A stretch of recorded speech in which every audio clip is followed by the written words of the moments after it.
Before we proceed, let's bow our heads for a moment of prayer. Tayo muna manalangin panandalian. Dakilang Diyos, maraming salamat muli sa araw na ito na pinagkaloob niyo sa amin. Ama, hinihiling po namin na gabayan niyo po kami sa aming pong pag-aaral sa araw na ito, Panginoon. We pray for those who are not yet with us, Lord, that may you hasten their feet for their accessibility today and for our Zoom session, O God. Maraming salamat, Panginoon. Muli namin tinatagubilin sa inyo ang pong panahon namin pong pagsasama sa pangalan ni Jesus. Amen. Tayo ngayon ay magpapatuloy. Unang araw po natin ng pagtatalakay regarding sa basic concepts of massage. Ano ba yung mga payak ng mga information na dapat ninyong matutunan, dapat ninyong maintindihan patungkol kung ano ang masahe at paano ito nag-evolve sa Pilipinas. In the past few days, tulad nung napag-usapan na natin yung we tackled about the level of expectations. For those who are very new, may nang kapapasok lang po sa ating pong Zoom session. Pinag-usapan po natin, nagkaroon po tayo ng level of expectations. Ano yung mga inaasahan po natin, inaasahan nyo na mangyari sa training. And then, we also discuss about the fears, yung inyong mga apprehensions patungkol sa pagmamasahe or sa examination, actually sa training na to.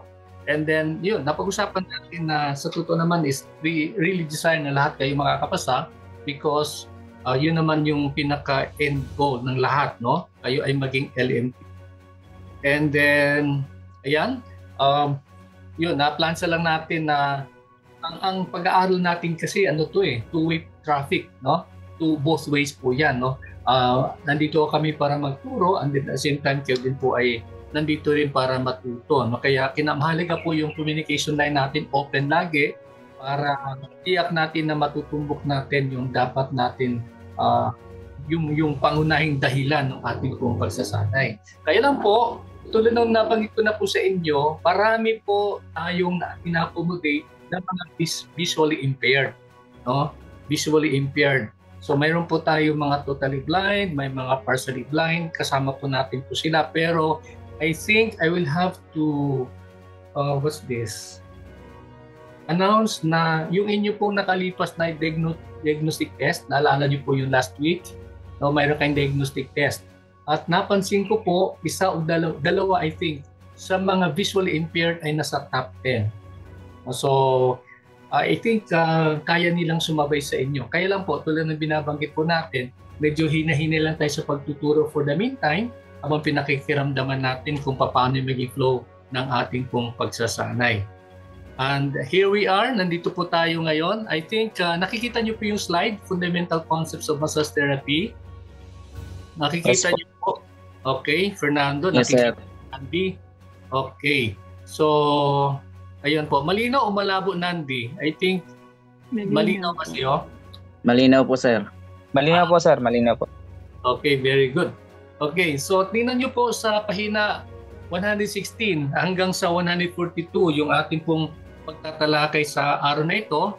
And then, ayan, no, fundamental concepts. Ano ba yung mga dapat ninyong malaman patungkol po sa pagmamasahe? Tingnan natin po ano po yung learning objective natin. Ang ating learning objective number 1 is for you to gain knowledge about the history of massage, and then mula doon sa unang panahon na nagkaroon po tayo ng or pumasok po sa panahon ng mga naunang sibilisasyon, yung pagmamasahe hanggang sa kasalukuyan dito sa ating bansa. And then for you to be able comprehend or understand kung ano yung mga indications, effects of massage therapy. Ibig sabihin po nun, ano po yung epekto nun sa pangangatawan ng tao, sa physiological at sa psychological aspect ng tao. And then, ano naman yung mga indications? Saan siya i-indicate? Saan po siya pwedeng gawin? No? And then, ano naman po yung contraindications? At tandaan po natin, later on, we will find out na mayroon po tayong dalawang level ng contraindications. No? Pag sinabing contraindications, as you would know later, ito po yung mga bagay na hindi dapat ginagawa sa client natin given a certain medical or physical condition. Okay? And then, yan, magkaroon po tayo ng kaunawaan naman po kung ano yung wellness massage as against doon sa therapeutic massage. Yun. Ilinawin natin yung kanyang demarcation line. Ano ba yung maaari niyang pagkakalintulan at ano naman yung maaari niyang pagkakaiba. Okay? Para nung sa gayon ay even among you right now, alam niyo na kung ano yung ginagawa niyo, ito ba ay napabilang sa wellness o ito ba ay napabilang sa therapeutic massage. Okay. So ano yung mga katawagan? Ito po yung ilan sa mga katawagan. Actually, marami po tayong maging definition of terms. Pero ito lang po yung iilan na dapat nating matandaan o malaman. No? Number 1 is Ayurveda. Ito po ay mula sa isang Sanskrit na salita, no? Sa India po ito, na pinagsama pong Ayur tsaka Veda. Yung Ayur is ibig sabihin nun life, no? Ayur, and Veda is knowledge, no? Yung kaalaman, no? Kaya nga Ayurveda, Ayurvedic medicine, mga ganon. No? So it has something to do with an ancient tradition or ancient way of healing, no? Na nagmula pa ito sa India. And then ang sumunod na term o na salita ay ang contraindication. Ito ay nangangahulugan ng presence of a disease or physical condition that renders the usual manner of therapy undesirable. No? Ibig sabihin po noon, paghimayin po natin ng maigi, dalawang salita po siya. No? Yung isa po indication, ibig sabihin noon, ini-prescribe, pero dinutong po yung prefix na kontra, ibig sabihin po noon, hindi po siya ini-prescribe o hindi po siya nire-recommend. Okay, the next one is healing. Ano ibig sabihin po ng healing? Healing is the transformative process of regaining and attaining good health. Once again. Bakit sinabing once again? Kasi healthy na yan, and then due to perhaps yung unhealthy lifestyle, nagkaroon ng karamdaman, nagkaroon po ng sakit, kaya kinakailangan po ng healing, no, para manumbalik yung dating kasiglahan, no, kalakasan.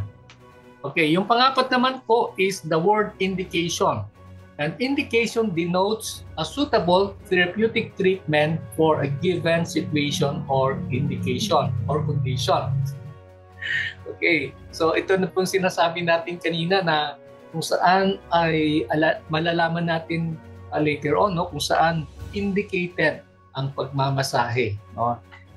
Kung saan po siya nire-recommend, kung saan po siya suitable na gawin para makatulong po tayo sa kapakanan ng ating client. Okay, panglima po, massage is a healing method that encompasses a variety of techniques, primarily utilizing the hands, the fingers, forearms, elbows, knees, and feet. May panahon na noong nakalipas na talagang mandatory alamin po ang definition ng massage kasi hindi po pumapalya tuwing isa ng DOS tinatanong lagi, what is massage? Or which one does not belong here? Tapos pinag-usapan yung about massage at saka yung mga ganon. So, ayun, tandaan niyo po ha, massage is a healing method that encompasses a variety of techniques, primarily really utilizing the hands, the fingers, forearms, elbows, knees, and feet. Okay. Later on, you might encounter also, may mga iba-iba din pong definition ng massage, pero this one is, I think, encompasses it all. No? Nandun na po lahat. Okay? Tuloy po tayo, pang-anim.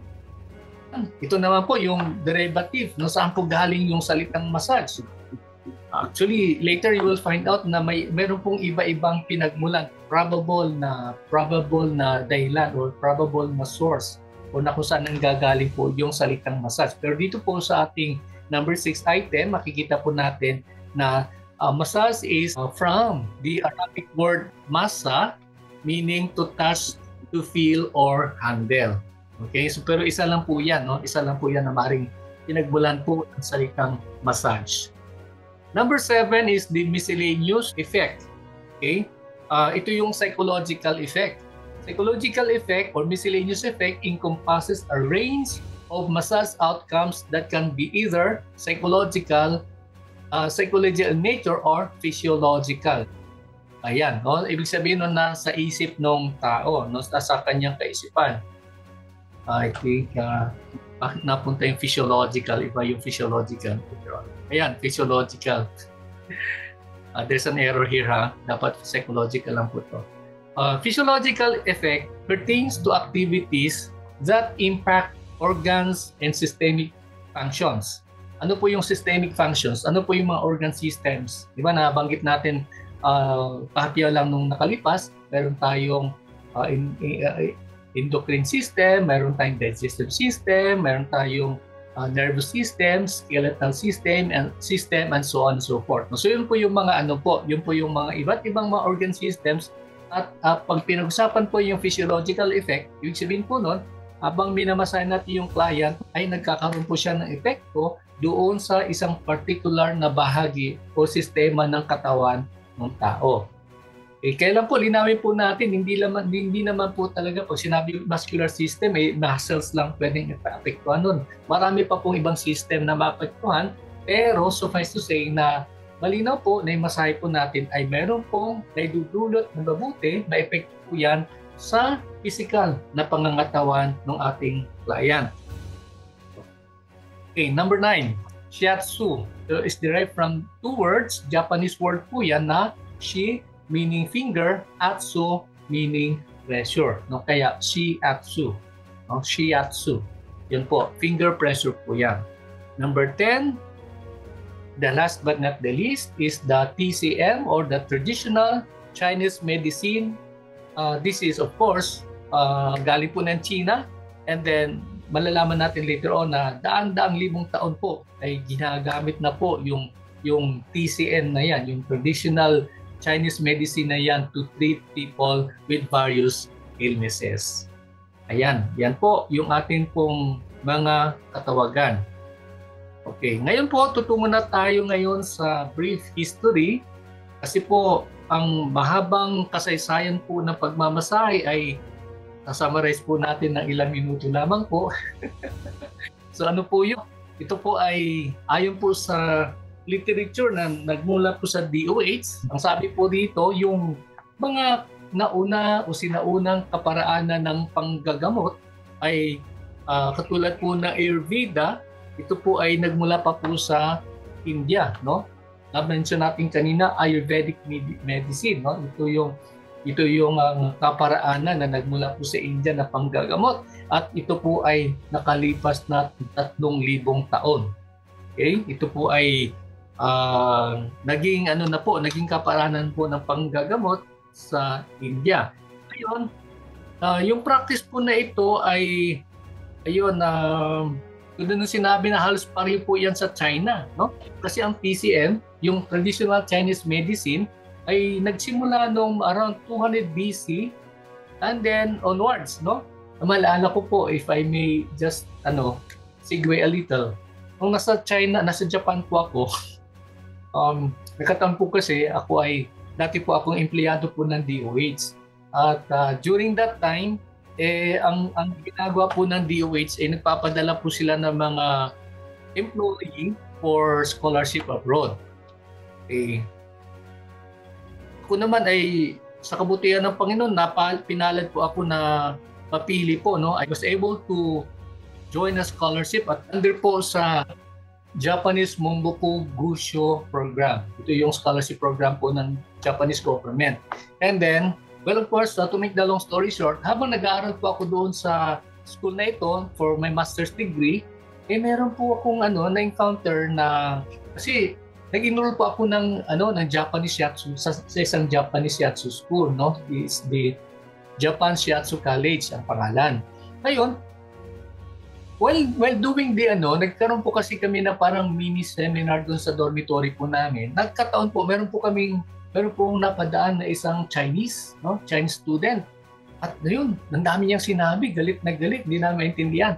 Yun pala, according to my friend who interpreted it for me, sabi po niya, ini-insist daw niya na yung shiatsu na yan galing daw sa China, hindi po daw galing sa Japan. Hindi ko mag-gets kung bakit siya nagagalit. Anyway, so yan po. Totoo naman po, ang TCM naman po yan, ang kaparanan po ng panggagamot ay nagmula pa po yan nung panahon po ng mga Chino at ilang daang libong taon din po ang nakalipas. Sumunod naman po ay, ayan, ito yung Japan, no? Sa Japan naman, sila naman ay naging kilala dahil po sa kanilang finger pressure, yung kanila pong shiatsu. Pero sabi rito, massage became established in Japan during the 6th century after death, and it was influenced by various techniques and practices from different cultures. Ngayon na yun, pinag-fuse na po. Probably galing po sa India, galing po sa China, and then yun, lumabas po yung tawag natin yung Japanese shiatsu. Okay. Yung sa ano naman, sa Greece naman, various healing techniques emerged in Greece around 400 BC and were popularized by Hippocrates, a key physician at the time, as yun, parang ini-endorse po ni Hippocrates yung masahe din po as part or kaparaanan ng panggagamot. Okay? And then, yan, si Hippocrates ay kinikilala bilang father of Western medicine. And he made significant contributions to medical knowledge and practice during that period. At kasama na rin po yung massage manipulation na isinilang po ng kanyang kapanahunan. Sa modern times naman po, ito tandaan niyo po lagi pong lumalabas sa exam ng DOH, yung pangalang Per Henrik Ling. Okay, sino naman si Per Henrik Ling?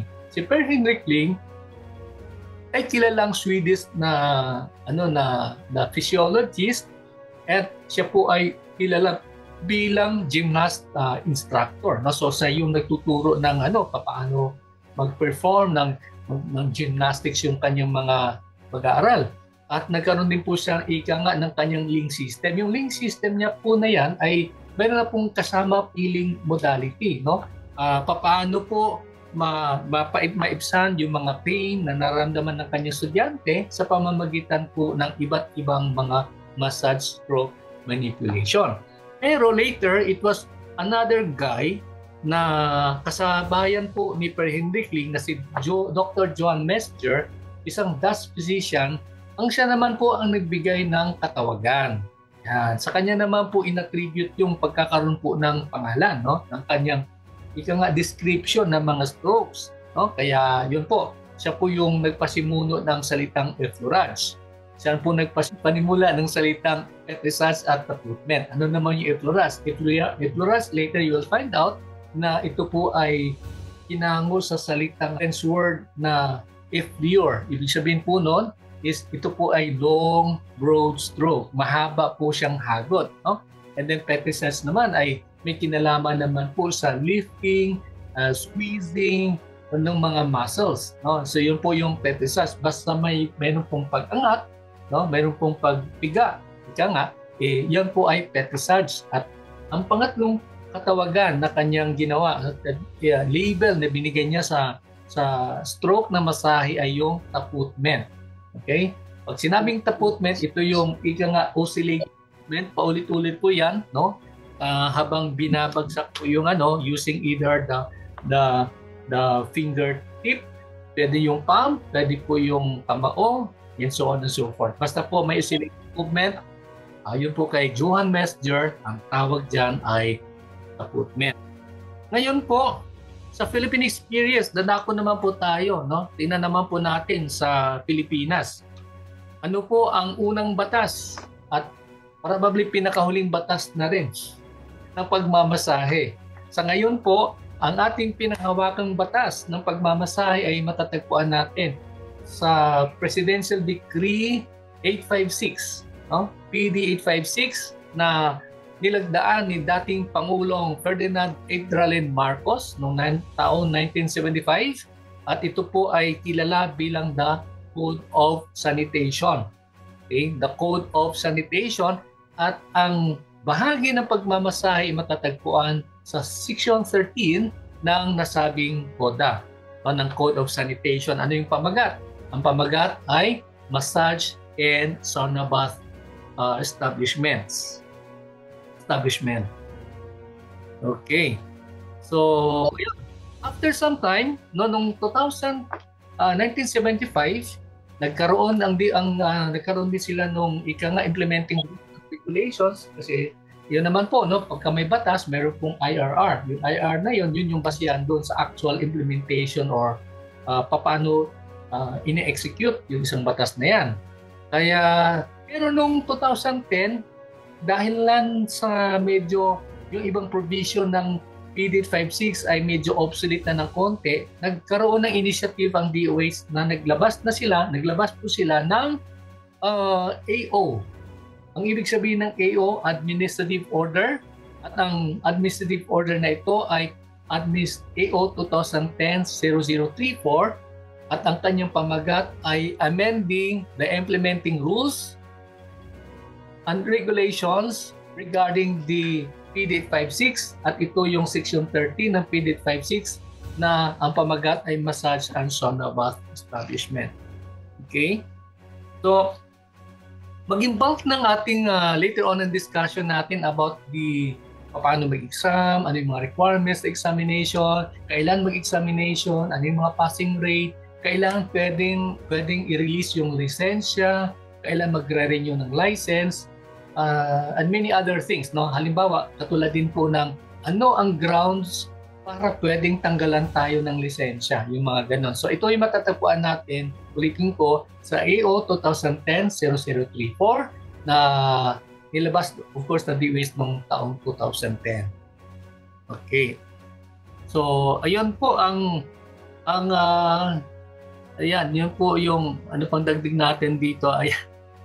Okay. Yung highlight po ng dalawang regulations na to, tulad ng sinabi natin, the key highlight of these regulations is that the practice of massage is only allowed if a valid certificate of registration is obtained. Ayan. Ibig sabihin po no, ang pagmamasahe po, okay. Paliwanag ko lang po na yung ito ay patungkol ito sa inyo pong lisensya, sa ating lisensya, na pag in-issue po ng DOH, ito po ay mayroon pong validity na 3 taon. And then after 3 years, kinakailangan renew mo yan. Kung hindi mo ma-renew within 5 years, alam niyo po, ito yung itatandaan natin. Pagka hindi na-renew ang ating lisensya ng pagmamasahe within 5 years, kasi 3 years lang po yung kanyang validity, ibig sabihin po, mag-i-invalid na po yung inyong massage license. And I think, kung nakapasok ay mga kasama ninyo na talagang nakaligtaan niya i-renew yung license niya, kaya nung siya'y nagpaparenew ng license na sa DOH, hindi na po siya in-honor kasi po yung license po niya ay matagal na pong paso. Kaya mahalaga, tandaan po lagi natin, as we are going to discuss later on, kung ano naman po ang prescription period, no? Kung kailan kayo magre-renew, ano yung gagawin ninyo, at ano yung mga dapat nyo i-comply. Pero huwag kayong mag-alala sa renewal ng po ng license, wala naman pong exam. Ayan.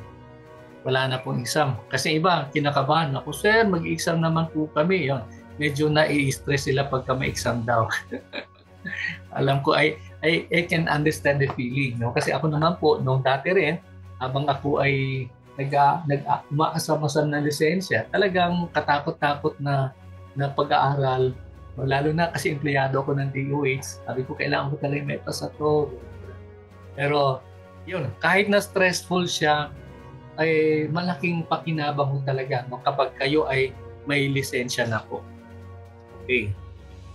Tuloy tayo. Ayan. So, there you are. Like what I said kanina. Yun na po, pahapiyaw lang po. No? Yun naman ang nasa manual po ng DOH na dapat nating malaman about the massage. Okay. Now, history ng massage. Ibig sabihin ng history o kasaysayan ng pagmamasahe sa Pilipinas. No? To recap, tingnan lang po natin ng maigi. Nagsimula po siya nung panahon po ng mga Indian, meron pong Ayurvedic medicine, meron po tayong traditional Chinese medicine, pumasok po yung Greece to Dr. Hippocrates, no? And then pumasok na rin po yung Japan, yung shiatsu na yon.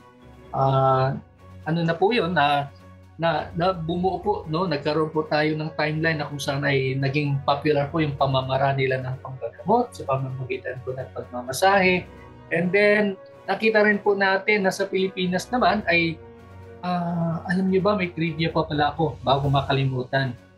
There was a time, meron pong pinakita sa amin yung DOH, yung Committee of Examiners for Massage. Isang libro, ganito po kakapal po. I think ganito kakapal yun. Ito po yung talaan ng mga LMT. Yan. Ulitin ko po. Talaan po ito ng Registered Massage Therapists. Sir, ang tawag po nun? Yun po yung pinaka-logbook po ng mga nagmamasahe. At alam niyo ba, natuklasan namin, panahon pa pala ng Hapon, nagsimula na mag-issue ng license ang DOH. Ayan, so, alam mo yung panahon ng Hapon, yung gera ng Hapon, di ba? I think that's around mga 1940s, no? 1940s, tama ba ako, attorney? Mga 1943 thereabouts. No? So meron po yung una-unahang Pilipino, I think nag-isa lang po siya nung time na yon, na binigyan po ng DOH ng license na magmasahe. At mula noon hanggang sa kasalukuyan, nandun po yun. And I hope one of these days, yung pangalan nyo po ay may ilalagay po roon. Yun po yung pinaka-logbook po ng mga massage therapist na inisyuhan o binigyan po ng kagawaran ng pangkalusugan ng lisensya. Ayan. Okay? Another trivia po, sa kasalukuyan, I don't know if you agree with me, meron akong na-encounter na literature in the past na ang masahe po pala ay may listahan po yan ng iba't ibang massage modality sa buong mundo at sa aking pagkakaalam ay umabot na po ng mahigit 100 massage modalities. No? Kabilang na po roon yung ating our very own Filipino massage, o yung Pinoy hilot na yan. Okay? So, ibig sabihin nun, talagang napakadami. Pero sa DOH, iisa lamang po ang kinikilala ng DOH na massage modality na maaari nating gamitin upang tayo ay maging licensed massage therapist. At ito ay ang Swedish massage. Yan. So, kung alam nyo po, magaling po kayo ng shiatsu, magaling po kayo ng iba-ibang modality, kalimutan nyo po for the meantime, kasi po sa DOH, isa lang po ang hinahanap nila. Ito po ay ang Swedish massage.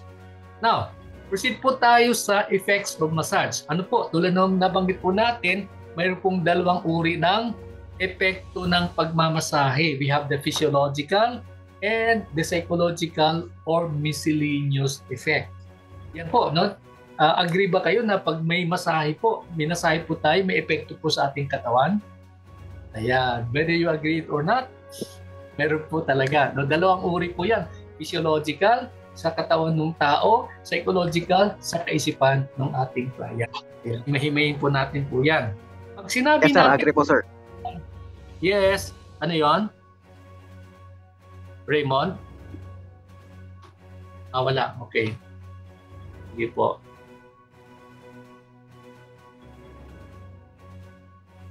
Okay, tutungo tayo ngayon sa physiological effect. Unahin mo natin yung circulatory system. Yan. Okay. Ano po yung circulatory system? Ito po yung sistema ng katawan ng tao na kung saan ay dumadaloy po yung dugo. No? So dito po, makikita natin sa ating notes na meron pong 4 no? na epekto po ng pagmamasahe. Number 1 is it dilates blood vessels. Pag sinabing dilates, lumuluwag po siya. No, pag kami na sa client, lumuluwag po yung blood vessel. And then, kapag lumuwag na po yung blood vessel, ay nagkakaroon na po nung ika nga ng pag-improve, no, pag-ayos ng daloy ng dugo. No, kasi maluwag na po, no, nakakadaloy po ng maayos yung dugo. And then, pangatlo naman po ay nagkaroon po ng pagbaba ng blood pressure. Okay? Pagka maganda po yung daloy ng dugo, nagkakaroon po ng magandang daloy ng dugo, nagkakaroon din po ng pagbaba ng presyon ng dugo, no? Kaya yun po, nakakatulong po siya. At ang isa sa mga benefit po ng pagmamasahe natin sa circulatory system ay nakatumutulong po siyang magkaroon po, ika nga sa English, ng replenishment, no? Pag sinabing replenishment, napapalitan, no? Nalalagyan po ng bago ng mga nutritive materials or substance na kailangan ng ating katawan. Ayan. The next one is, akibat pa po ng ating circulatory system, yung pagtanggal din po ng mga waste products, no, nasa bloodstream po natin. Pag sinabi nating waste products, malalaman natin later on na kapag tayo po ay, yung dugo ay dumadaloy, habang tumatagal, umiikot po yan, babalik po yan sa puso. Pag biyahin yan galing sa puso, ang dala-dala po niyan ay dugo na malinis. No? Ito po yung oxygenated blood. No? Ibig sabihin nun, yung dugo na yan na may oxygen. Sunod ay pagkadaloy ng dugo ay pagbalik niya sa puso, dala-dala naman po niyan ay carbon dioxide. Ito na po yung mga waste matters, no? Mga waste products ng ating po ng cellular system po natin. Reduces heart and pulse rates kasi kumakalma na po, and then increases red blood cell or the RBC and the white blood cell or the WBC. No? So yun po yung effect po ng pagmamasahe po sa katawan po ng ating client. Now, ayun po. Physiological effect of massage on the lymphatic system. Ano po yung lymphatic system? Okay. Later, actually hindi po medyo na-advance tayo ng konti kasi ito po ay bahagi po ng ng ating pong organ systems. Ano po? Yung lymphatic system naman po, kung ang circulatory system ay umiikot, kung saan umiikot po yung dugo mula sa puso ng tao, no? Mula sa puso ng tao, and then ito po ay magkakaroon po siya ng oxygen, and then through the aorta, i-distribute po siya sa buong katawan ng tao hanggang sa pinakaliit na bahagi ng buhay ng tao, the unit of life, which is the cell, the basic unit of life, which is cell. And then from there, magkaroon po ng paghakot naman po ng mga carbon dioxide na babalik sa puso. Now, ang circulatory system, ang lymphatic system ay ganoon din po yung kanyang ikot. No? Halos sumasabay po siya sa circulatory system. However, yung lymphatic system naman natin ay mas may kinalaman tungkol doon sa pag-contain ng mga harmful microorganisms. Kumbaga sa mga natin sa katawan natin, ito yung mga sundalo ng katawan upang gapiin yung mga mapang-api. Mapang-api talaga, no? Yung mga mikrobyo na maging sanhi ng karamdaman ng tao. Kaya yun. Sa pagmamasahe, tumutulong po siya na gumanda yung lymph circulation. Ibig sabihin nun, pag maganda yung lymph circulation, ibig sabihin po nun ay talagang napaka-aktibo ng ating antibody system upang pigilan ang anumang banta na magkaroon tayo ng karamdaman o masamang karamdaman. Ang sumunod naman ay reduce edema, yung pamamanas. No? So yun po nagagawa ng pagmamasahe po natin. At ang sumunod naman, decreases weight in patients with edema. Kasi po ang edema, tulad sinabi natin, pamamanas po yan. No? Pag may pamamanas, ibig sabihin nun, medyo bumibigat po yung tao, no? Kasi may concentration ng liquid. Kaya pag magandang masahe, yan, nababawasan yung pamamanas, at the same time, gumagaan yung timbang ng ating client. Now, let's proceed sa sumunod na organ system na kung saan may effect yung masahe. No? Number one, ito po yung sa integumentary system, yung pagkakaroon ng increase ng skin temperature. No? Ano po yung effect nun? Ang effect po nun ay nagkakaroon po ng reduction ng stress. May certain amount of heat na kinakailangan na ating katawan. Kapag namasahe po natin, namasahe po yung ating katawan ay nagkakaroon po ng pagsasaayos ng body temperature, ng skin temperature. And then, kung gano'n po, no, pagka hinagod-hagod po tayo ng ating pong therapist ay nagkakaroon po ng improvement ng skin condition, stimulation ng oil glands, at nagkaroon po tayo ng reduction ng skin dryness. Yan. So yan lang po ang ilan sa mga benefit ng masahe sa ating pong organ, sa ating pong endocrine system or the skin. Okay, the next one is the nervous system. Ano po yung nervous system? Ito po yung may control ng ating pong lahat po ng information, lahat po ng reaction sa katawan, lahat po ng mga pag-process po ng development ng ating katawan ay hawak po ng ating nervous system. Ngayon, ang tanong, ano ang nagagawa ng pagmamasahe sa nervous system? Una sa lahat, ito po ay nagre-reduce, no? Iniibsan po ang stress and anxiety ng ating client. And then, kapag less yung stress, walang masyadong anxiety or anxiousness, nagkakaroon siyang kakayahan na ma-relax. And then, yung kanyang beta wave activity na iibsan, no? Kasi pagka mataas yung beta wave activity, talagang hyper yung tao, no po? Pero pagka minasahe po natin yung client natin, ako, bumababa yung kanyang beta wave activity, no? Yung kanyang pagiging alert, kaya nare-relax po siya. Kaakibat po niyan, kung bumababa yung beta wave, tumataas naman yung delta wave. Yan. Ano na yung sir, mga iba-ibang waves. No? Edi, ganun po yun. Okay. So pag minasahe po tayo, yung ating pong delta wave ay mas tumataas. So kung magre-reduce yung beta wave, si delta naman tumataas, ano pong result? Ang result po noon ay nagkakaroon po ng deep relaxation. Ayan. Yan, sumunod po. Panghuli po na kanyang benefit ay yung pagka minasahe po ang client, nagkakaroon po na activation ng sensory receptors. Ibig sabihin po noon, matindi po siya pagdating sa mga yung kanyang reception niya ng mga stimulations, ng mga anumang mga input sa katawan natin, nagre-react po siya kaagad. Kasi masigla po yung kanyang sensory receptor. Ayan. Tutungo naman tayo ngayon sa endocrine system. Ano po yung endocrine system? Yung endocrine system naman ay ano po siya? Siya po yung may pakana ng mga iba-ibang mga glandula, no, para sa development ng katawan ng tao, sa kanyang physical, mental, and so on and so forth na development. Okay? So, ayan po, pag kami nasay po yung client, sa larangan naman po ng endocrine system, ay tumutulong po siyang magkaroon na mataas na dopamine level. Ano po yung dopamine level?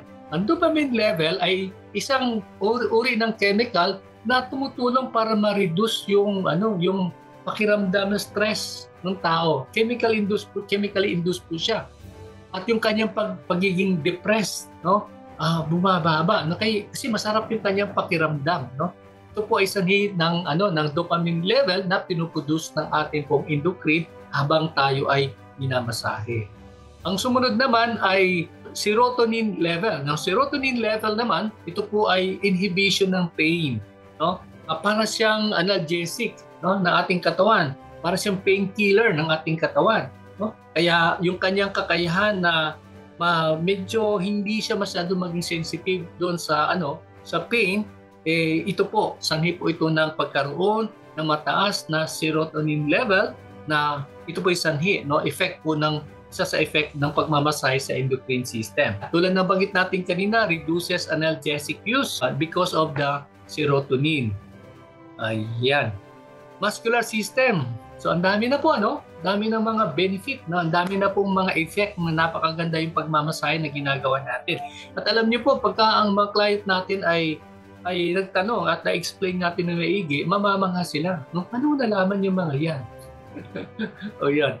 Yan po ay dahil po sa ating pong talakayin patungkol po doon sa effect ng pagmamasahe sa katawan ng tao. Now, proceeding po doon sa next na organ system, ito po yung muscular system. Yan, pagka minasahe yung client, nagkakaroon ng relief doon sa kanyang muscular tension, and then yung mga muscles nare-relax, and then naiibsan yung soreness, no, yung mga nagkakaroon ng pamamaga, and then fatigue, and then nagkakaroon ng manual separation ng manual or muscle fibers. Kasi po sabi ng mga experts, kapag ang muscles pala ng tao dahil sa stress ay nagkabuhol-buhol, yan po dahilan, no, yung tinatawag natin minsan na stiff neck, no? Dahil po yan sa mga nagkabuhol-buhol na mga muscle fibers.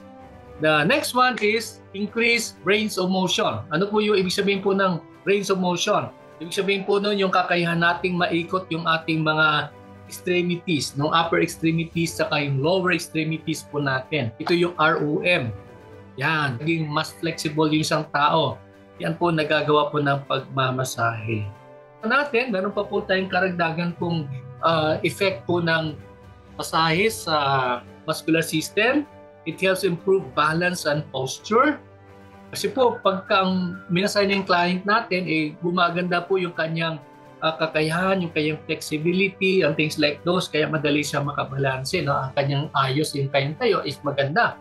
It increases flexibility and it tones weak muscles, no? Nagkakaroon ng toning. Ika nga, pag sinabi nating toning ay yung bumabalik yung sigla, no, ng hihina ng mga muscles. So, napakadaming benefit. Tutungo naman tayo ngayon sa respiratory system. Okay, ano naman yung effect ng masahe sa respiratory system? Reduces respiratory rate. Okay? Yung CPM. Pag sinabing reduce, ayun po ay dahilan po na relax na po yung katawan ng ating client, or kung tayong client ay nare-relax na po yung ating katawan, kaya doon po ay antimano bumababa po yung ating respiratory rate. Kung ang ating CPM ay 20, maaaring bumababa to hanggang sa 15 to 17 to 15, thereabouts. Okay, yun po. At lalong sumisigla yung ating mga respiratory muscles, no? Ito yung mga muscles natin sa ating pong baga. And then, tumutulong po siyang bawasan po ang increase o yung attack po ng asthma, kung tayo po ay prone to asthma attacks. And then increases fluid discharge from the lungs. Yung mga phlegm ay madali po siyang mailabas. Hindi po siya nag-accumulate sa katawan ng tao. Sumunod naman ay digestive system. Ano po yung digestive system? Ito po yung sistema ng katawan natin na may kinalaman sa pag-process ng solid food into nutritious materials o nutritious substances na kailangan ng ating mga selula. Okay, number 1.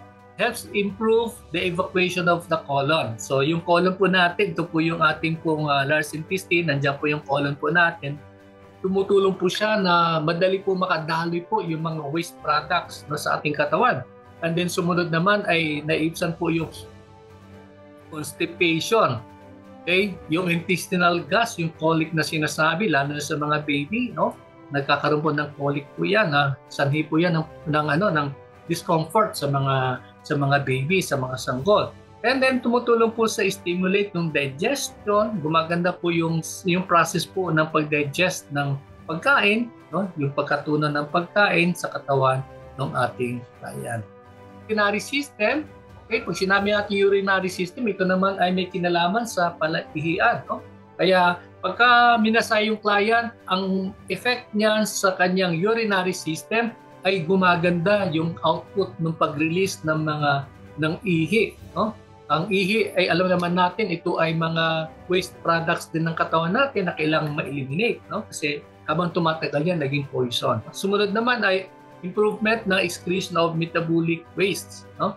Ito yung po yung pag-process po ng pagkain po natin at yung kanyang mga waste material, yung kanyang mga waste products ay na i-eliminate, no, at tatanggal. Yun po yung kabuuan ng ating pong physiological effect sa bahagi po ng katawan ng tao, and we have discussed this. Medyo nauna na yung effect doon kaysa doon sa discussion natin ng iba-ibang mga organ systems. But suffice to say, marami pong benefit ang pagmamasahe. At ang kahalagahan po niyan, pag tayo po ay natanong ng ating client, madali natin ma-explain sa kanila kung naintindihan natin yung effect ng pagmamasahe. Okay? Sa exam ng DOH, normally lumalabas yan sa inyo pong oral practical exam, no? Pero minsan lumalabas din po siya dito sa inyo pong theoretical examination. So, do we have any questions so far? Mayroon pa tayong nalalabing mga ilang minuto. Pag-usapan po natin. Ano po, baka may mga tanong kayo sa early discussion. Yes, sir. I got question, sir. Okay, sir, may question po, sir. Yes, yes po. Ano po ang advantage ng massage pro sa taong may diabetes po, sir? Taong may diabetes. Okay. Yes po, sir. Pwede bang masahin yung taong may diabetes? Pwede naman po, sir. Pwede naman po, sir, siguro sa part na hindi po malala, sir. Okay. Okay. Sige. Ito po ang tawag po ng DOS po dyan ay medical condition. Okay? Medical condition. Ang condition ng client natin ay due to medical conditions katulad po ng diabetes. Mahalaga po na kailangan po ng clearance coming from the doctor. Lalo't higit kung ang kanyang condition ay advanced. Yung kanyang diabetic level ay mataas na, no? At nagkakaroon na ng mga complications. Kaya po yung sinasabi po lagi ng DOH na wag tayong magkaroon ng assumption na kayo, kasi may lisensya na po tayo, pwede na po tayo magmasahe kahit kani-kanino na lamang. No? Later, in our discussion, malalaman natin yan sa contraindications. Yung tanong mo, sir, actually, advanced na yan eh. Nasa Yes, sir, na-curious. So sorry to interrupt po, sir. Na-curious lang po ako, sir, kasi yung papa ko rin po kasi, sir, diabetes din po. But normally po, pag sa spa po kasi, sir, kapag may mga maintenance yung mga client natin, normally ina-advise natin ng clearance from their physicians or doctors before tayo mag-proceed, sir. Tama po, sir? Yes. Yan po yung ano natin. Kaya nga po ako, ang aking pong laging sinasabi sa mga, I hope nakikinig yung ating mga kasama na spa owners, na kapag yung ating receptionist ay medyo, kasi kayo nagpo-profile yung mga nasa reception natin, kung sino ang condition ng client. In fact, pag first-timers, dapat mayroon siyang fill-upan na form. Okay? Doon nila i-declare kung may mga medical conditions. Why is that? Kasi, nung babanggitin natin later on sa ating discussion sa mga about the contraindications, hindi lahat ng masahe o hindi angkop ang masahe sa iba't ibang kondisyon. Pagka ang client ay diabetic, tama po yun, no? Tama po yung Alvin, na kailangan ng clearance coming from the doctor kasi baka lumala yung kanyang kondisyon. At kung lumala yung kondisyon, kung mayroong clearance from the doctor, absuelto yung therapist at yung kanyang lisensya. Bakit? Kasi ito po ay recommended ng doktor. Yung doktor niya, hindi yung doktor ng ibang tao. Yung doktor na may hawak ng kanyang medical case, ng kanyang kondisyon. Okay? Yes po, sir. Follow-up question po, sir. Kasi na-try ko din po, sir. Ang nagpamassage po sa akin, sir, is doktor. Doktor po siya, sir. Sabi ko po sa kanya, tinanong ko po siya, sir, kung yung tawag dito, wala po siyang tinitake na maintenance. I think the case that time, sir, actually is migraine. So pag may migraine, di ba, sir, hindi natin i-massage yan not unless nawala yung sakit na or after 3 days kung wala ng pain yung part na may inatake ng migraine, sir. So sinabi ko po kasi sa kanya, ma'am, ongoing po ba yung sakit ng migraine ninyo? Sabi niya, opo. Sabi ko, dapat kayong magpa-konsulta muna sa doktor. So yun, sinabi niya, doktor naman po ako, sir.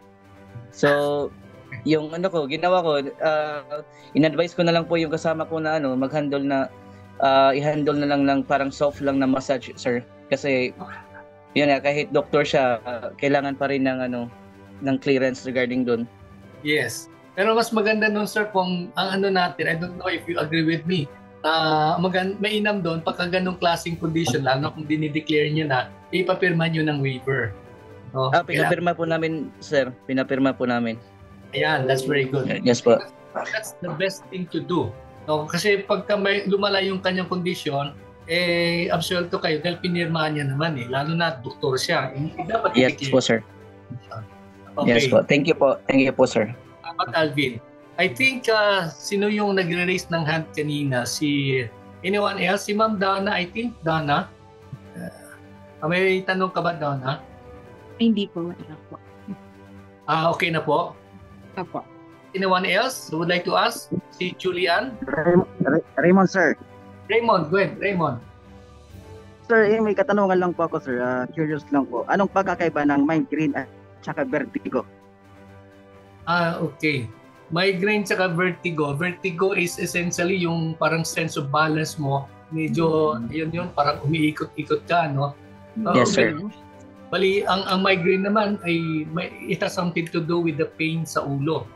And then, marami din siyang causes. Actually, kasama yan sa later on sa discussion natin. Advance ka na uli. Para kasi Alvin. Advance. Sorry, sir. Sorry. So, anyway, basta yun lang po. Vertigo is more on yung minsan yung pakiramdam na parang kang umiikot-ikot yung parang nahihilo po, sir. Parang kang nahihilo. No? Like si migraine naman, yung pain po, masakit po yan, no? Later, we'll talk about there are many types of pain, headache na yan, sinasabi. Okay? Yes, sir.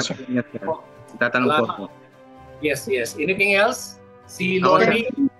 Yes. Sino po yun? Hindi hapon. Annalyn. Annalyn, go ahead. Yes, sir. Magandang hapon po, sir. Sir, i-confirm ko lang po kasi sa experience kasi, sir, So, Nag-choppy ka, ma'am. Nag-choppy ka. Nahiwa-hiwa yung salita. benefit, sir. Kahit So, pakichat na lang. Babasahin ko na lang sa chat. Pwede? hello, sir. Pakichat mo Yes, sir. mabagyan. Sige po. Bal. Okay, okay. Sir Dwayne, yes sir. May tatanong ako sir.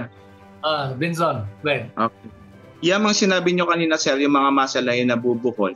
At ito ay minsan nagiging sanhi ng stiff neck.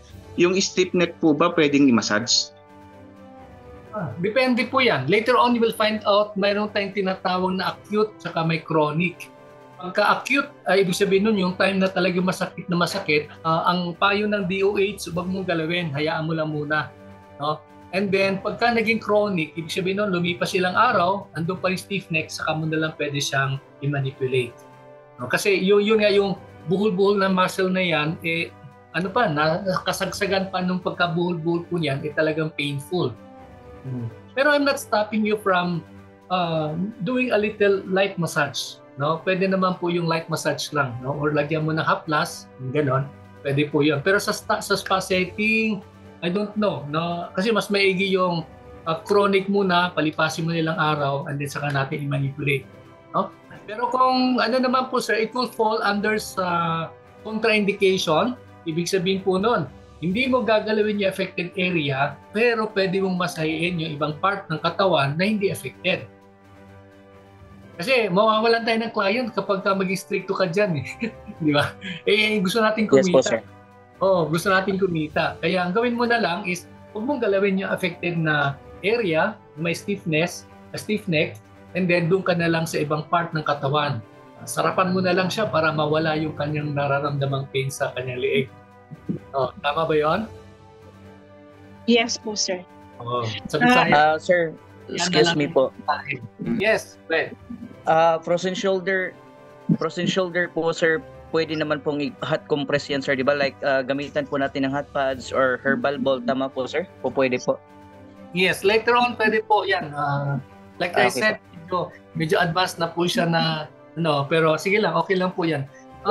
This good. Yung mga remedy na to, pwede naman nating gawin. Okay?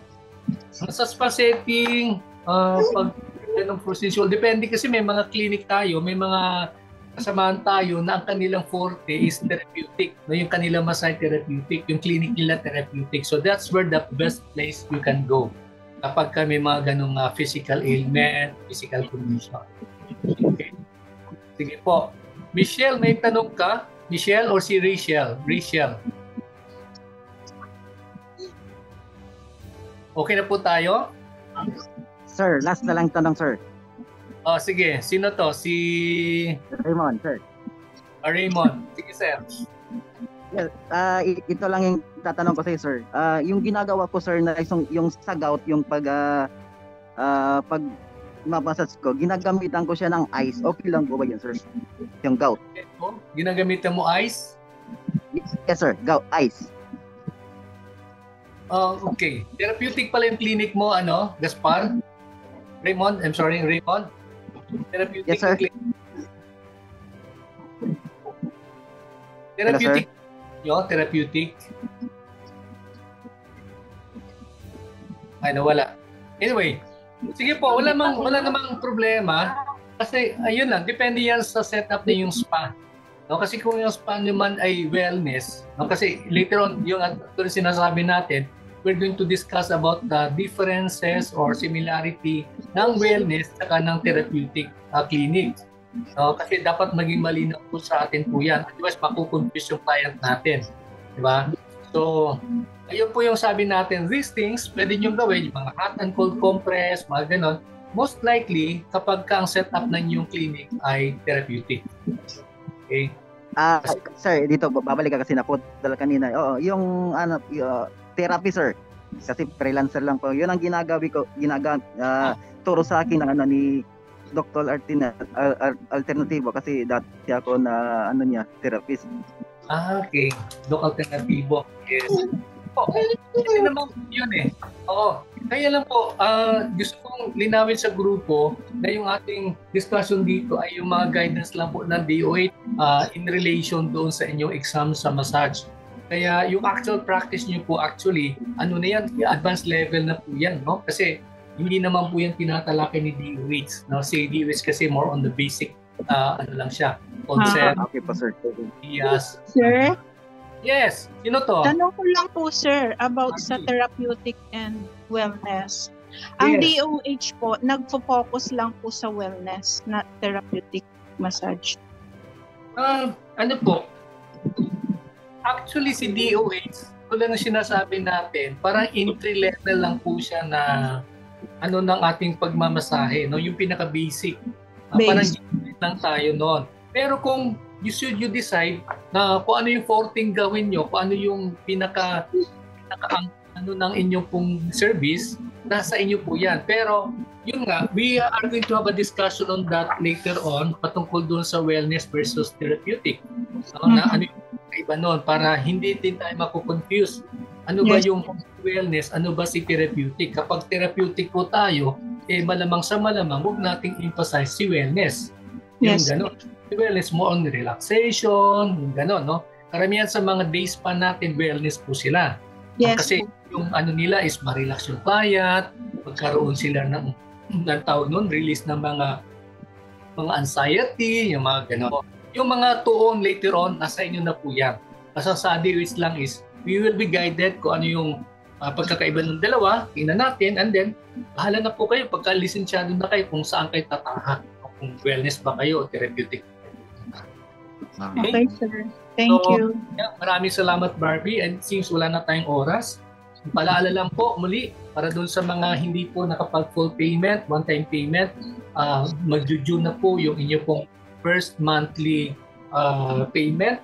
I suggest na you message me kapag ka na-settle niya. May na po nag-settle po sa inyo ng inyo pong monthly payment. Okay na po tayo. Are we good? Lana? Si Marites?